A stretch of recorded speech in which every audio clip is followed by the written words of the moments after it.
Bickley and Marotta. Bickley and Marotta Mornings. Arizona Sports. The local sports leader.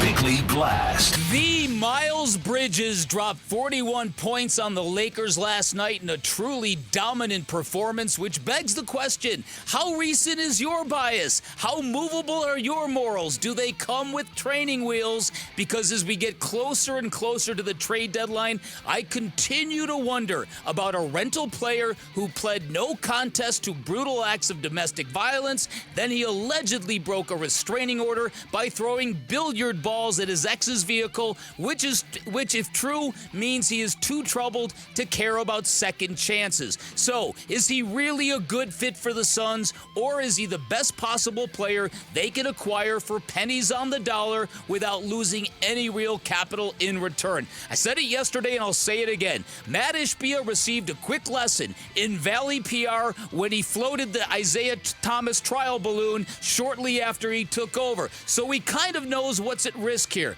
But as one of Michigan State's top boosters, he also has much better information about Bridges. He probably knows Bridges, probably has a relationship with him, and he might have a general idea how this upcoming trial date is going to look and sound. I also believe this need for an athletic wing is nothing but cover for a move that might have been in the works for quite some time, because point guard and rim protector seem to be much more pressing needs, in my opinion. And in the end, if this happens, this will be the riskiest thing Ishbia has done since trading our beloved Twins.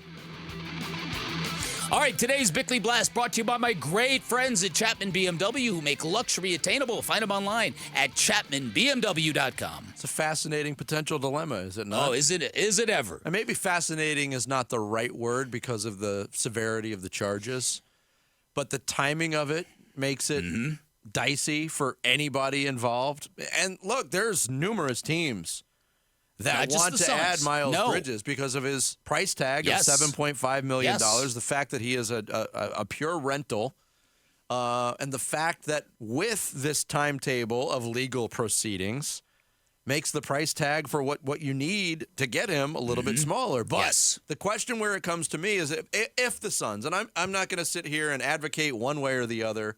Everybody can have their own opinion on that, whether or not they want to go down that road in pursuit of a championship.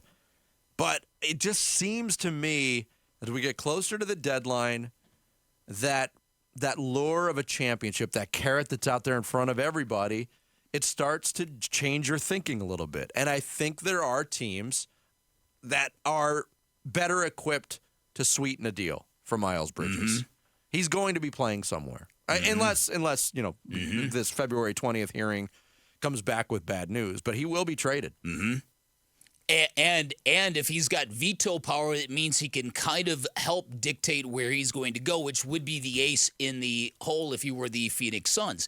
Then the question becomes this, like you said, is there a feeling that the Suns don't have enough as they're currently constructed? And if that is the case, how comfortable are you with that, given the fact that this window is relatively small? You think about Kevin Durant at age 35. How much longer do you expect Kevin Durant to be performing at this level? We all knew going in this was a 2 to 3 year kind of deal to get that championship. So if, say, the Suns play the Bucks at full strength tonight, we don't know what the Bucks are going to be at full strength. Say they get pasted by 25. Will that change the way you feel as a Suns fan about a possible addition of a polarizing player like Miles Bridges? It's weird that you asked that question because my personal experience, I don't remember ever a year where my confidence level increases and decreases so much from game to game. Yes. You went from that 7-game winning streak, and then the road trip continued. That first loss on the trip was a very discouraging loss to Indiana. It's incredible. I want to research this, and I haven't been able to figure out how to do it yet. How many teams score 80 points in a half of a basketball game and lose? The Suns did that. It's hard to do. And then you get, a very sturdy effort against Brooklyn. And then you follow that up with the loss at Atlanta. It's just such a roller coaster ride with this team that we could be talking about this tomorrow morning. Like, okay, maybe you do go down that road. I don't know. And again, you have to acknowledge the Michigan State connection here because it is meaningful. Because I do believe that if this is happening, I do believe it's happening based on the relationship Mat Ishbia would have, because Mat Ishbia is the basketball team's #1 booster, and Miles Bridges did play for Tom Izzo at Michigan State. So I'm sure these two guys know each other. I'm sure conversations can be had or have been had. And if Mat Ishbia feels comfortable about what is in front of Miles, not what's behind him, because I think we all agree people deserve a second chance. Even Miles Bridges' ex has said so on social media. So no one's arguing that, but you also don't want to bring in a deeply flawed person into your community, and which is why I say if you're Mat Ishbia, you got to be right about this one. If you pull the trigger on this proverbial trade and you bring him in, you better know that Miles Bridges is going to be a model basketball player and a model Arizonan. You better be sure about that, because that's the risk. Because if you bring him in pre-conclusion of the legal process he's in right now, you inherit it all. Those are kind of the facts here. Yeah. Right? But at the same time, there's teams having these same discussions all around the league. Absolutely. This is not just in Phoenix. But again, it's right. And hopefully they're having the same discussions. The communities are having the same discussions in the cities that are talking about this, because I think it's appropriate.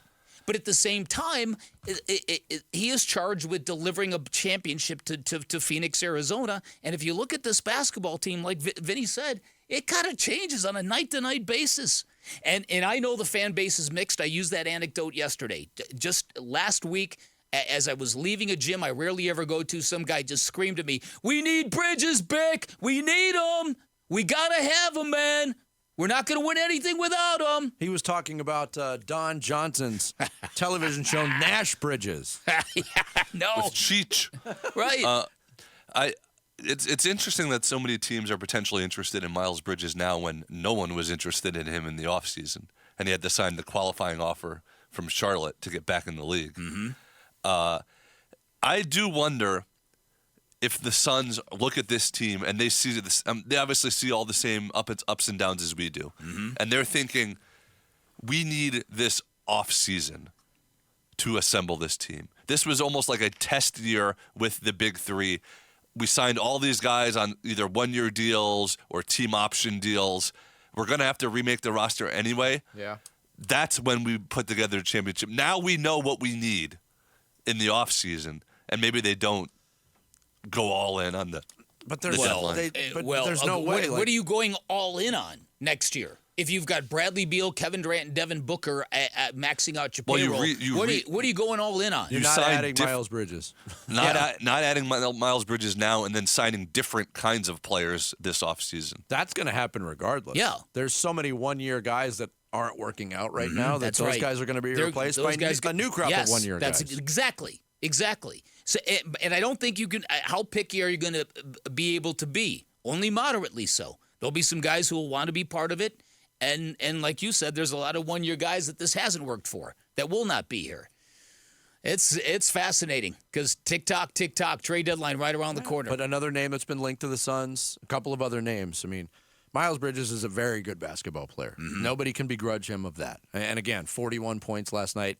He had a bad game against Oklahoma City a couple games ago, but he's been on a roll as of late, which makes this even more intriguing. And I just completely forgot what I was going to say. Other guys, like Dorian Finney-Smith would be a fantastic. Not coming here. Royce O'Neal was the name I was going to say. Jay-Sean Tate from Houston. Good player. Athletic wings. Yes. And less risk involved. But do the Suns have enough to get it done? And the answer I'm guessing is probably no. Yep. Thanks for watching Bickley and Marotta. Click to see the latest Bickley Blast and hit the button in the middle to subscribe to Arizona Sports.